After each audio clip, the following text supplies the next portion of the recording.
আগামী ৫ সেপ্টেম্বর থেকে শুরু হচ্ছে ১১ দলীয় ঐক্যের লং মার্চ কর্মসূচি।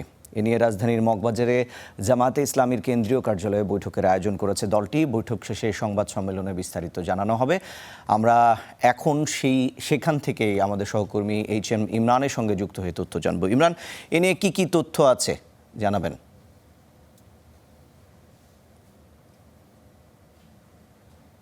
গণভোটের রায় বাস্তবায়ন সহ বেশ কিছু দাবিতে দীর্ঘদিন যাবৎ ১১ দলীয় ঐক্য জোট তারা রাজপথে, এবং তারই পরিপ্রেক্ষিতে আগামী ৫ সেপ্টেম্বর চট্টগ্রাম অভিমুখে রওনা হবেন তারা ঢাকা থেকে। এবং সেই যে লং মার্চের প্রস্তুতি, সেই প্রস্তুতি কিন্তু বেশ কয়েকদিন যাবতই তারা করছেন। এই মুহূর্তে দলটির যে কেন্দ্রীয় কার্যালয়, সেখানে শীর্ষ নেতাদের বৈঠক চলছে। বৈঠক শেষে আসলে বিস্তারিত তারা জানাবেন তাদের পরিকল্পনা বিষয়গুলো। তবে গতকাল আমরা দেখেছি যে দলটির সেক্রেটারি জেনারেল মিয়া গোলাম পরোয়ার নেতৃত্বে আইজিপির সঙ্গে তারা দেখা করেছেন লং মার্চের বিষয়গুলো নিয়ে, বিশেষ করে কোনো নিরাপত্তার ঝুঁকি রয়েছে কিনা, লং মার্চ সফল করার যে প্রস্তুতি সেটি নিয়েও কিন্তু গতকাল পুলিশ যে হেডকোয়ার্টার রয়েছে সেখানে আইজিপির সঙ্গে তারা আলোচনা করেছেন, দেখা করেছেন। তারপরে সেক্রেটারি জেনারেল মিয়া গোলাম পরোয়ার তিনি জানিয়েছেন যে লং মার্চ নিয়ে কোনো শঙ্কা দেখছেন না, এবং প্রশাসন যাতে সহযোগিতা করে সেই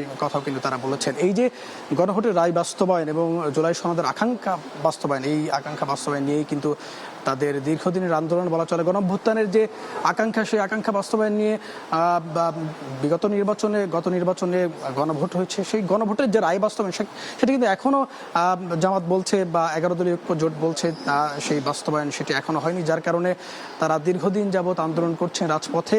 এবং সেটি নিয়েই কিন্তু এই যে ঢাকা থেকে চট্টগ্রাম অভিমুখে তারা লং মার্চ করবে, এবং নেতাকর্মীদের বিভিন্ন জনসাধারণের যে অবহিতকরণ বা জনসাধারণকে নিয়ে এই গণভোটের রায় বাস্তবায়নে সম্পৃক্ত করার জন্য কিন্তু তাদের এই লং মার্চ, এবং সেই লং মার্চ সফল করতেই আজকের এই বৈঠক। এবং বৈঠকের পর আসলে জানানো হবে কি কি সিদ্ধান্ত নিচ্ছে। আজকের এই বৈঠকে এখানে দলটির শীর্ষ নেতারা উপস্থিত রয়েছেন, বিশেষ করে সেক্রেটারি জেনারেল মিয়া গোলাম পরোয়ার সহ ১১ দলীয় ঐক্যের যে প্রধান সমন্বয়ক হামিদুর রহমান আজাদ, তিনি উপস্থিত রয়েছেন। তাদের বৈঠক চলছে। বৈঠক শেষে আসলে আমরা বিস্তারিত জানতে পারবো। ঋষান, এই ছিল সবশেষ।